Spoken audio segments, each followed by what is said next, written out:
Torque বা বলের ভ্রামকের উপর প্রেজেন্টেশনে আপনাদের স্বাগতম। ভরকেন্দ্রের উপর আগের প্রেজেন্টেশনটা যদি আপনারা দেখে থাকেন, যেটা আপনাদের দেখারই কথা, তবে টর্ক কী সেটা হয়তো আপনারা কিছুটা বুঝেছেন। এখানে আমি টর্ক নিয়ে বিস্তারিত আলোচনা করব।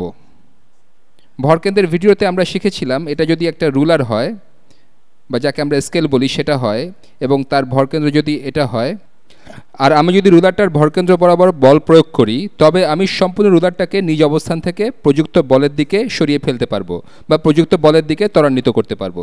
তাহলে আমি যদি রুলারটার ভরকেন্দ্র বরাবর বল প্রয়োগ করি, তাহলে সম্পূর্ণ রুলারটা এদিকে ত্বরণ লাভ করবে, আর সেই ত্বরণটা আমরা রুলারটার উপর প্রযুক্ত বল এবং রুলারটার ভর থেকে বের করতে পারবো। ভরকেন্দ্রের ভিডিওতে আমি আরও দেখিয়েছিলাম যদি এখানে বল প্রয়োগ করা হয় ভরকেন্দ্র থেকে দূরে, তবে কি ঘটবে। এই ক্ষেত্রে বস্তু বা রুলারটা যদি শূন্যে মুক্তভাবে ভাসমান অবস্থায় থাকে, তবে রুলারটা এর ভরকেন্দ্রের চারদিকে ঘুরবে। একই কথা প্রযোজ্য যদি আমরা ভরকেন্দ্রের ব্যাপারটা ব্যবহার না করে একটা পয়েন্ট ফিক্সড করে নেই। আসুন ধরে নেওয়া যাক এটা আরেকটা রুলার, যদিও আগের চেয়ে এটার প্রস্থ কম। এবার ভরকেন্দ্র নিয়ে চিন্তা না করে ধরে নেই এটা এখানে একটা পয়েন্টে ফিক্সড, এটা এই পয়েন্টে ফিক্সড। এটা মনে হয় অনেকটা ঘড়ির কাঁটার মতো, যেটা এই পয়েন্টে ঘড়ির সাথে আটকানো। তাহলে আমরা যদি এটাকে ঘোরানোর চেষ্টা করি, তবে এটা সবসময় এই পয়েন্টের চারপাশে ঘুরবে, সবসময় একই ঘটনা ঘটবে। আমি যদি এই পয়েন্টে বল প্রয়োগ করি, আপনি হয়তো বুঝতে পারছেন, তবে আমি ঘড়ির পেছন থেকে মারা পিনটা ভেঙে ফেলতে পারবো, কিন্তু আমি এই কাঁটা বা রুলার যাই বলুন এটাকে ঘোরাতে পারবো না। কিন্তু আমি যদি এই পয়েন্টে বল প্রয়োগ করি, তাহলে আমি এই সংযোগ পয়েন্টের চারপাশে রুলারটা ঘোরাতে পারবো।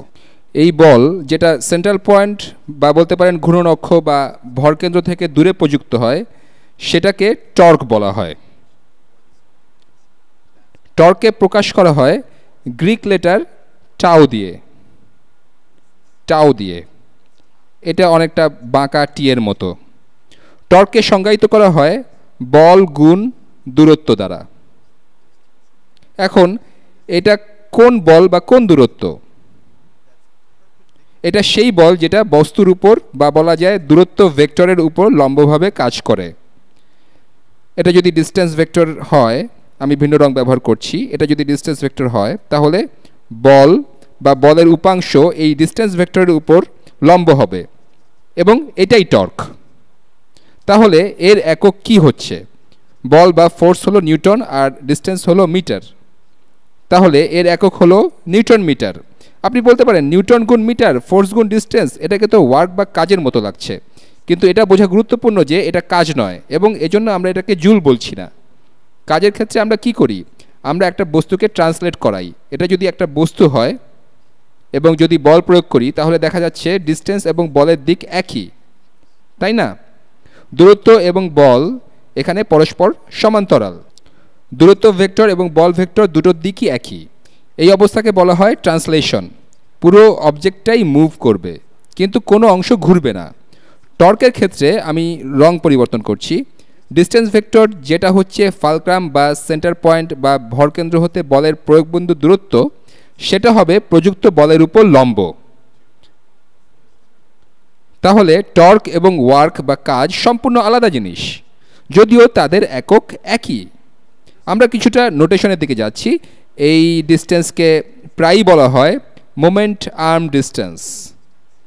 আমি জানি না এটা কোথা থেকে এসেছে, তবে আপনারা কেউ জানলে আমাকে মেসেজ পোস্ট করতে পারেন।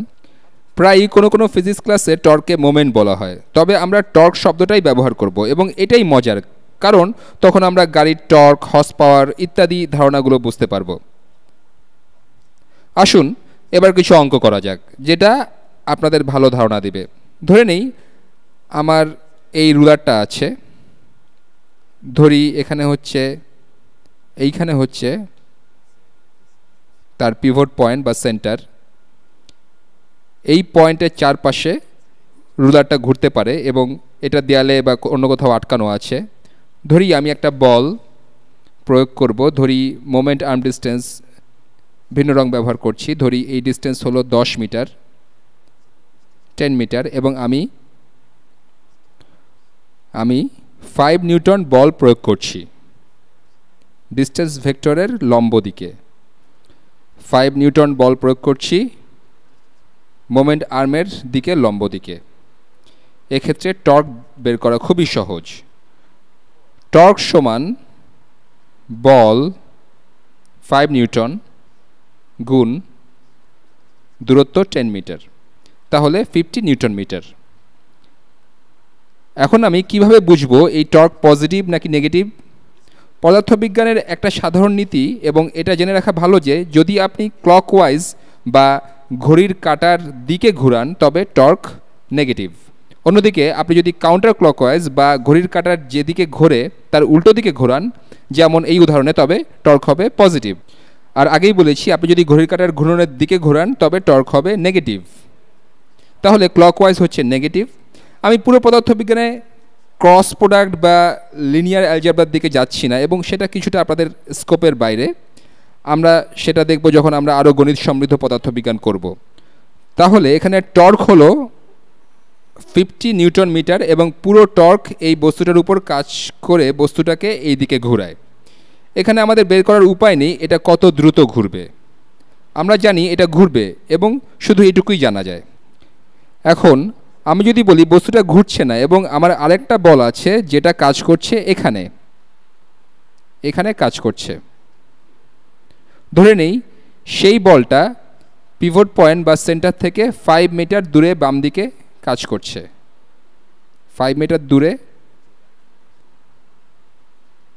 বাম দিকে কাজ করছে। অন্য রং দিয়ে লিখছি, সেন্টার পয়েন্ট থেকে 5 মিটার বামে কাজ করছে। এখন আমি আপনাকে বললাম এই বস্তুটা ঘুরবে না। যদি বলি যে এই বস্তুটা ঘুরছে না, তবে এর অর্থ হলো রুলারটার উপর নেট টর্ক বা মোট টর্ক অবশ্যই 0, কারণ এর ঘূর্ণন পরিবর্তনের হার অপরিবর্তিত থাকছে। এখন আমি যদি এখানে একটা বল প্রয়োগ করি এবং এরপরেও এটা না ঘুরে, তাহলে আমরা জানি যে বস্তুটার উপর মোট বল বা মোট টর্ক 0। তাহলে এখানে কত বল প্রয়োগ করা হচ্ছে? নেট টর্ক কত? আসুন বের করার চেষ্টা করি। এই টর্ক হচ্ছে ঘড়ির কাঁটার ঘূর্ণনের বিপরীত দিকে, এটা হচ্ছে 5, রং পরিবর্তন করছি, 5 গুণ 10, তারপর নেট টর্ক বা সবগুলো টর্কের সমষ্টি 0 হবে। তাহলে অন্য টর্কটা কত? আসুন ধরি বলটা F, তাহলে যোগ, এখন এই বলটা কোন দিকে কাজ করছে? ক্লকওয়াইজ না কাউন্টার ক্লকওয়াইজ? এটা ক্লকওয়াইজ কাজ করছে। তাহলে এই ফোর্সটা বা বলটা রুলারটাকে এই দিকে ঘোরানোর চেষ্টা করবে, তাহলে এই টর্কটা হবে নেগেটিভ। আমরা এখানে নেগেটিভ চিহ্ন বসাচ্ছি, গুণ F গুণ এই মোমেন্ট আর্ম ডিস্টেন্স, তাহলে গুণ 5, এই সবগুলো সমান 0 হবে। মোট টর্ক 0, কারণ বস্তুটার ঘূর্ণনের পরিবর্তনের হার বদলাচ্ছে না, অথবা এটা এখনও ঘূর্ণন শুরু করেনি। তাহলে আমরা পাচ্ছি 50 বিয়োগ 5F সমান 0, বা 50 সমান 5F। তাহলে F সমান সমান 10। আমরা যদি সবখানে একক বসাই তাহলে পাবো F সমান 10 নিউটন। এই ব্যাপারটা খুব ইন্টারেস্টিং। আমি দ্বিগুণ বল প্রয়োগ করলাম এবং দূরত্ব অর্ধেক করলাম, এটাকে নিষ্ক্রিয় করে দিলাম বল অর্ধেক এবং দূরত্ব দ্বিগুণ করে। আপনারা এর মধ্যেই হয়তো মেকানিক্যাল অ্যাডভান্টেজ বা যান্ত্রিক সুবিধার বিষয়টা চিন্তা করেছেন, যেটা আমরা আগেই আলোচনা করেছি। আপনারা অন্যভাবেও চিন্তা করতে পারেন। ধরে নেই 2 জন মানুষ এই বলগুলো প্রয়োগ করছে। ধরি এখানকার এই লোক 10 নিউটন বল প্রয়োগ করছে, সে এখানকার লোকটা হচ্ছে দ্বিগুণ শক্তিশালী, আর এই লোকটা সেন্টার পয়েন্ট থেকে দ্বিগুণ দূরে রয়েছে। সে শক্তিশালী লোকটার প্রযুক্ত বলকে নিষ্ক্রিয় করতে পারবে। তাহলে লোকটার কিছু যান্ত্রিক সুবিধা আছে, এবং তার যান্ত্রিক সুবিধা হলো 2। যদি এই কথাগুলো আপনাকে বিভ্রান্ত করে তবে আপনি যান্ত্রিক সুবিধার ভিডিওটা দেখে নিতে পারেন। এসব ক্ষেত্রে টর্ক দরকারি হয়, কারণ একটা বস্তুর ঘূর্ণনের হার যদি পরিবর্তন না হয় তাহলে আপনারা জানেন বস্তুটার উপর নেট টর্ক 0, এবং আপনারা বল অথবা দূরত্বের মান বের করতে পারবেন। আমার সময় প্রায় শেষ, পরবর্তী ভিডিওতে দেখা হবে।